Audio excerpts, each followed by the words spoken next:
환 리스크 관리를 안 한다라는 기사입니다. 미래 환율에 대해서 고민할 필요가 없다라는 내가 왜 이걸 몰랐지?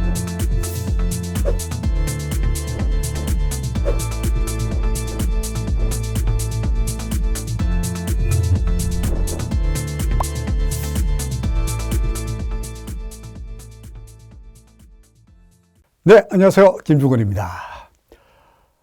환율을 비롯해서, 그죠? 미래의 주가 또 미래의 환율을 예측하고 싶은 것은 인간의 욕망입니다.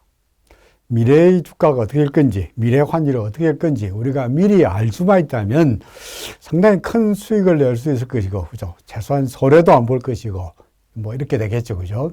하지만 인간의 능력이란 게 한계가 있어서 미래의 환율을, 미래의 주가를 예측할 수 있는 방법이 쉽지 않습니다.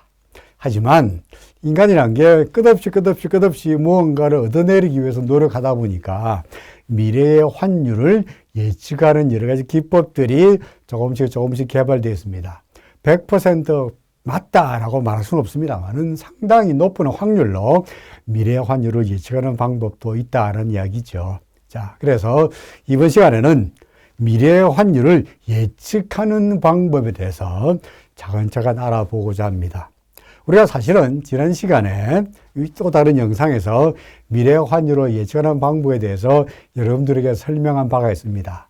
뭡니까? 주로 이동평균법에 대해서 여러분들에게 설명했죠. 그죠? 이동평균법을 통해서 미래의 추세를 예측하고 환율의 추세를 예측하고 그 추세에 따라 가지고 환율이 상승 추세 같으면은 매수하고, 그죠? 하락 추세 같으면 매도하라라고 추세에 순환하는 방법. 그래서 추세를 예측하고 그 추세에 따라가는 방법이 환율을 예측하는 좋은 방법이다라고 앞선 영상에서 여러분들에게 설명한 바 있습니다. 자, 그런데 이동평균법이 이처럼 우리가 미래의 추세를 예측하기 위해서 쓰는 방법이 이동평균법인데, 이동평균법이란 게 좋은 점도 있긴 합니다만은 나쁜 점도 있겠죠, 그렇죠? 당연하죠. 모든 방법이란 게 항상 좋은 점이 있으리라는 법은 없죠. 장점이 있으면은 약점이 있기 마련입니다. 자, 이동평균의 장점과 단점 무엇이 있을까요? 장점 간단합니다. 예를 들어서 지난 영상을 보시면 아시겠습니다만은 단기 이동평균과 장기 이동평균을 두 이동평균을 구하고 단기 이동평균과 장기 이동평균이 교차할 때마다 골든 크로스가 나타나면 매수하고 데드 크로스가 나타나면 매도하라. 우리 지난 시간에 배웠듯이 매우 간단합니다. 그리고 객관적이죠. 누가 보더라도 골든 크로스가 나면은 골든 크로스고 누구 눈에도 데드 크로스가 나면은 데드 크로스입니다. 객관적입니다. 그 다음에 기계적입니다. 그죠? 어떻게 합니까?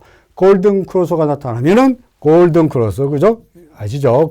단기 이동 평균과 장기 이동 평균이 서로 교차해서 단기 이동 평균이, 그죠? 장기 이동 평균보다 위쪽으로 올라간다. 절호의 매수 타이밍이다. 그죠? 데드 크로스, 반대로 단기 이동 평균이 장기 이동 평균 밑으로 떨어질 때, 하향 돌파할 때 매도 타이밍이다. 기계적으로 매수와 매도를 기계적으로 할 수 있다는 것이 결정적으로 장점입니다. 아주 좋은 점입니다. 하지만 약점도 있죠. 이동평균의 약점이 뭡니까? 가장 결정적인 문제가 늦다. 시차 문제가 가장 결정적인 약점입니다. 소위 말해서 나쁘게 말한다면, 좀 속된 말로 말한다면 뒷북을 친다는 거죠. 뒷북을 친다. 바닥에서 한참 지난 다음에 그때 가서 비로소 골든 크로스 사라 그러고, 고점에서 한참 떨어진 다음에야 데드 크로스 팔아라 라고 하는 소위 고점이나 저점이 한참 지난 다음에야 비로소 매매 신호가 나타난다는 결정적인 약점이 있습니다. 이유가 뭡니까? 이동평균이라는 게 결국은 과거의 움직임을 토대로 평균을 만들다 보니까 결국은 시차 문제를 어쩔 수 없이 내포할 수밖에 없다는 문제가 생기는 겁니다. 그렇죠? 그런데 인간이란 게 계속적으로 끝없이 무언가 새로운 방법을 개선하다 보니까 이 이동평균의 장점과 약점을 획기적으로 해소하는 방법을 개발해냈죠. 그죠? 이 이동평균의 약점을 획기적으로 개발해낸, 개선해내는 방법이 뭐냐? 바로 MACD라는 겁니다. MACD. 이동평균의 약점이 뭐냐 하면은, 말씀드렸듯이 이동평균 두 개가 서로 교차할 때 단기 이동평균이 장기 이동평균이 위로 올라갈 때를 골든 크로스. 그죠? 반면에 단기 이동평균이 장기 이동평균 밑으로 떨어질 때를 데드 크로스. 그래서 골든 크로스는 사라. 데드 크로스는 팔아라. 라고 말합니다만은 두 개가 교차할 때를 매매 타이밍으로 간주하다 보니까 다소간 늦다라는 문제가 약점이다라고 말했죠. 그럼 이 문제를 해결하기 위해서 어떻게 되느냐? 그러면 교차하지 않을 때 뭔가 고점과 저점을 만날 수 없겠느냐, 찾아볼 수 없겠느냐라고 해서 개발된 게 MACD입니다. MACD. 자, MACD라는 것은요, 간단하게 말씀드려서 이동평균의 두 개가 만날 때를 우리가 뭡니까? 매매 타임으로 보고 있죠. 그런데 이동평균에 만난다는 얘기는 뭡니까? 이동평균이 언제 멀리 떨어져 있다가 점점 만나게 되겠죠. 이동평균이 가장 멀리 떨어져 있을 때, 당신과 나 사이에 거리가 최대 한도로 벌어져 있을 때를 매매의 타임으로 잡는다 하는 게 MACD의 결정적인 특징이다라고 말할 수 있는 겁니다.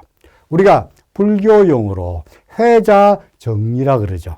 뭡니까? 만남이 있으면은 헤어짐이 있다라고 말합니다. 거자필반, 떠난 사람은 다시 돌아오게 되어 있다라고 하는 거죠. 그러니까 이동평균에 서로 두 개가, 그렇듯이 두 개가 교차한다는 이야기는 교차하기 전에 두 이동평균이 크게 간격이 벌어졌다는 것이고요.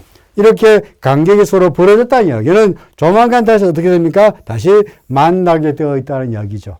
그죠? 그러니까 이동평균은 서로 벌어졌다가 만났다가 벌어졌다가 만났다 하는데, 우리가 이동평균 방법에서는 두 개가 교차했을 때 이동평균이 골든 크로스, 데드 크로스, 단기 이동평균과 장기 이동평균이 서로 교차했을 때를 매매 타임으로 잡는다면, MACD는 두 이동평균의 간격이 최대 한도로 벌어졌을 때를 매매의 타임으로 잡는다 하는 게 가장 큰 차이점입니다. 자, 그러면은 간격이 최대 한도로 벌어졌을 때를 잡는다는 걸 알겠는데, 그러면 매매의 타임으로 잡기 위해서 이동평균의 간격이 최대 한으로 벌어졌는지 어떻게 아느냐? 예를 들어서 우리 이동평균이 이렇게 벌어져 있는데 지금 이때가 최대 한으로 벌어져 있는지 아닌지 어떻게 아느냐?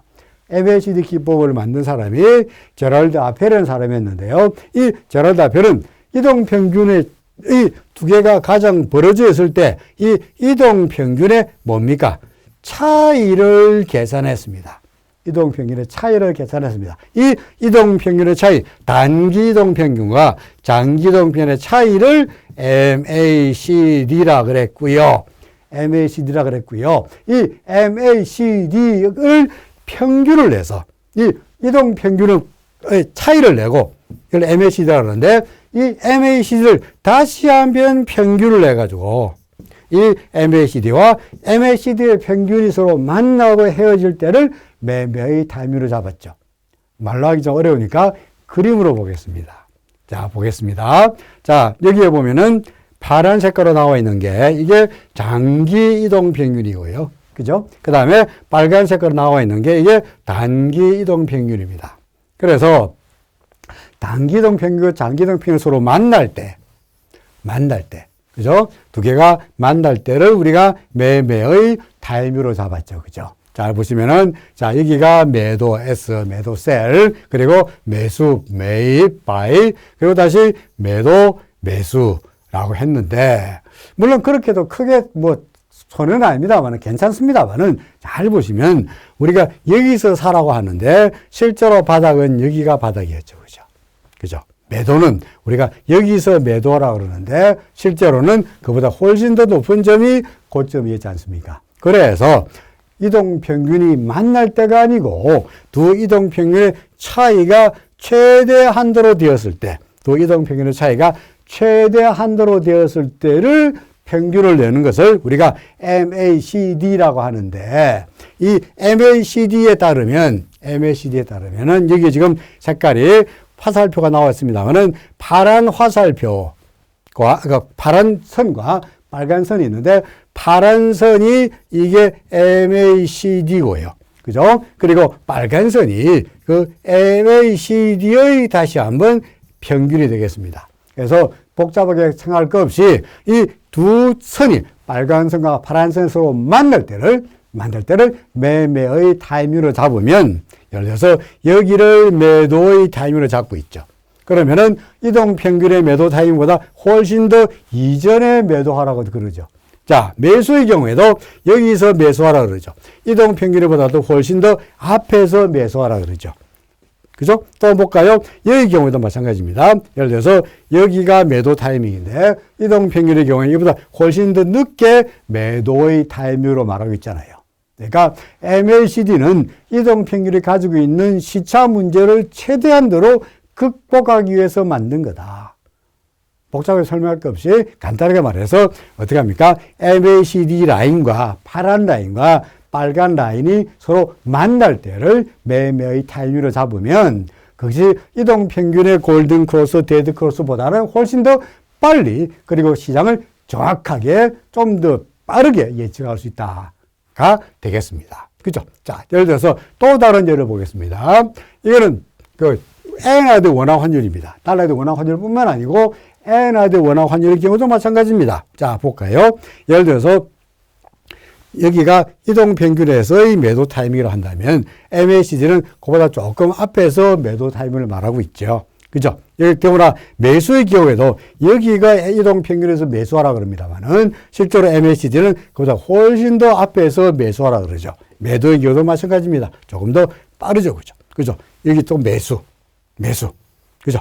그러니까 아무래도 엔화드 원화 환율의 경우도 마찬가지로 그렇고 달러드 원화 환율의 경우도 마찬가지로 역시 MACD를 쓰면은 어떻습니까? 보다 신속하게 빨리 시차 문제를, 결정적인 시차 문제를 우리가 해결할 수 있다. 그런 이야기가 되겠습니다. 그렇죠. 또 다른 예를 한 번 더 보겠습니다. 엔화드 원화 환율뿐만 아니고 달러드 원화 환율입니다. 이거는 사실은 여러분들이 인터넷 사이트에 가셔가지고도 소위 인터넷 사이트에서 무료로 여러 가지 차트 프로그램들이 알 수 있는데 그 중에서 인터넷 사이트를 찾아보시면은 무료로 MACD가 그려져 있는 환율을 가지고 예측할 수 있는 여러 가지 사이트를 여러분들도 찾아볼 수가 있습니다. 이것도 인터넷 사이트 한 예입니다. 자, 보시면은 역시 이거는 달러드 원화 환율인데 여기에 MACD가 나와 있죠. 그죠? 그래서 MACD 라인 서로 교차할 때마다, 그죠? 교차할 때마다 매수, 그리고 여기가 매도 하신다면 최소한 우리가 막연하게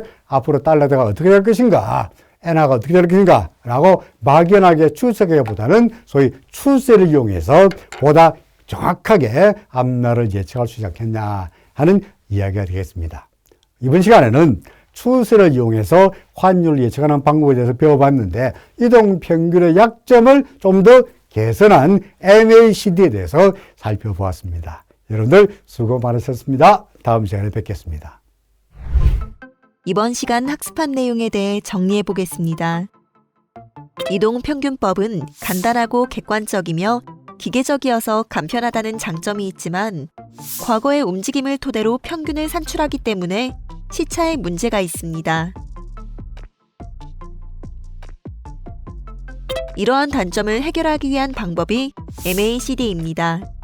MACD는 장단기 이동평균선 간의 차이를 이용하여 매매 신호를 포착하려는 기법입니다.